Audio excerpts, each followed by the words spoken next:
Send Help is the latest outing from director Sam Raimi. Starring Rachel McAdams and Dylan O'Brien, this is a comedy horror film all about survival. It might also be an early contender for the best film of the year. Rachel McAdams is a quirky, hard-working survival enthusiast who has just been overlooked for a major promotion. Dylan O'Brien is her new, younger, somewhat inept boss. A business trip goes awry when the plane crash lands and the two of them are forced to survive together on a deserted island. Rachel McAdams is a standout here as Linda. Linda is at times fun and quirky, she's very likeable and relatable, and Rachel adds a lot of personality and charm to the role. As the film progresses, the character of Linda becomes more at home with nature and takes on more elements previously associated with her employer. The transformation is incredible to see on both a performance level as well as a visual one, thanks to great makeup, costuming, and of course a well realised performance by Rachel. She's fantastic. Dylan, meanwhile, is the new young boss, Bradley, who has taken over from his presumed deceased father. His character is not all that likeable. He's self-centered, he favours his friends over genuine hard workers, he looks down on people, and he's a vain narcissist.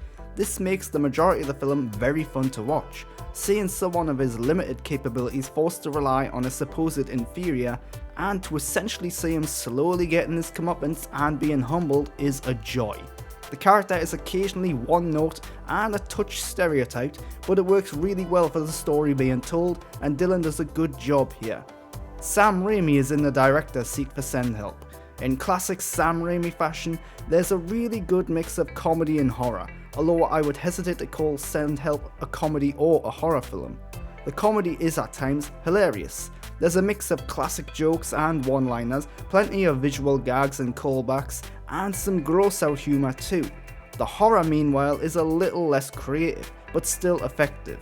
There are a couple of jump scares, lots of gore and viscera, and this might be what turns off some viewers. There are some rather disgusting moments with various fluids being flung onto characters, but Sam does a great job here. It's a stunning film that mixes practical sets and locations with CGI. It's bright and colourful, it's paced very well, with not a single lull or moment that stretches out or bores. The only slight downside of the film is the final twist. While it's not bad by any means, it's a touch too traditional and classic. I won't spoil it too much, but it comes across as a classic deserted island scenario twist. It's well executed, it works, and it doesn't ruin the film all that much. But I would have appreciated something a little more original and unpredictable. Send Help is an early contender for Best Film of 2026. It's well made, it mixes genres brilliantly, and it has a magnificent performance from Rachel McAdams. The final twist is very slightly disappointing, but not enough to completely derail it.